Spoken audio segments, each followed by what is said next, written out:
ತುಂಬ ನೋವಿನ ವಿಷಯ.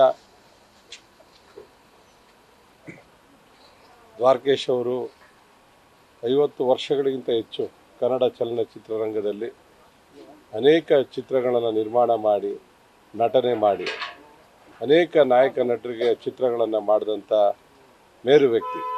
ಡಾಕ್ಟರ್ ರಾಜ್ಕುಮಾರ್ ಅವರು, ಶಂಕರ್ ನಾಗ್ ಅವರು, ಅಂಬರೀಷ್ ಅವರು, ವಿಷ್ಣುವರ್ಧನ್ ಅವರು, ಅವರ ಒಂದು ಕಾಲಕ್ಕೆ ಸೇರೋಂಥ ಒಬ್ಬ ಹಿರಿಯ ನಟ ಇವತ್ತು ನಮ್ಮ ಜೊತೆ ಇಲ್ಲ. ಆದರೆ ಅವರು ಗಳಿಸಿರುವಂಥ ಅನೇಕ ಅಭಿಮಾನಿಗಳು ಅವರ ಜೊತೆಯಲ್ಲಿದ್ದಾರೆ, ಅವ್ರ ಕುಟುಂಬದ ಜೊತೆಯಲ್ಲಿದ್ದಾರೆ. ಅವರು ತುಂಬ ವರ್ಷ HSR ಅಲ್ಲಿ ನಮ್ಮ ಕ್ಷೇತ್ರದಲ್ಲಿ ವಾಸ ಆಗಿದ್ದು, ತುಂಬ ಪ್ರೀತಿಯಿಂದ ಆಶೀರ್ವಾದ ಮಾಡ್ತಾಯಿದ್ರು. ಏನೇ ವಿಷಯ ಇದ್ದರೂ ಕರೆದು ಮಾತಾಡ್ತಾಯಿದ್ರು. ಅವರು ಕಳೆದ ಒಂದು ವರ್ಷದಿಂದ ಈ ಭಾಗದಲ್ಲಿ ಶಿಫ್ಟ್ ಆದಮೇಲೆ ಅವರ ಆರೋಗ್ಯನ ಸ್ವಲ್ಪ ಕೆಟ್ಟಿತ್ತು. ಇವತ್ತು ಬೆಳಗ್ಗೆ ಅವ್ರು ನಿಧನರಾಗಿದ್ದಾರೆ ಅಂತ ವಿಷಯ ಗೊತ್ತಾದ ತಕ್ಷಣ ತುಂಬ ನೋವಿನಿಂದ ಅವರ ಕುಟುಂಬಕ್ಕೆ ಸಾಂತ್ವನ ಹೇಳೋದಕ್ಕೆ ನಾವೆಲ್ಲ ಬಂದಿದ್ದೇವೆ. ಆ ಭಗವಂತ ಅವರ ಕುಟುಂಬಕ್ಕೆ ಮತ್ತು ಅವರ ಅಭಿಮಾನಿಗಳಿಗೆ ಆ ನೋವನ್ನು ತಡ್ಕೊಳ್ಳೋಂಥ ಶಕ್ತಿಯನ್ನು ಕೊಡಲಿ ಅಂತ ದೇವರಲ್ಲಿ ಪ್ರಾರ್ಥನೆ ಮಾಡ್ತಾನೆ. ಕನ್ನಡ ಚಿತ್ರರಂಗಕ್ಕೆ ನಮಗೆ ಇವರ ಸಾವು ಒಂದು ದೊಡ್ಡ ನಷ್ಟ ಆಗಿದೆ ಅಂತ ಈ ಸಂದರ್ಭದಲ್ಲಿ ಹೇಳ್ತಾರೆ.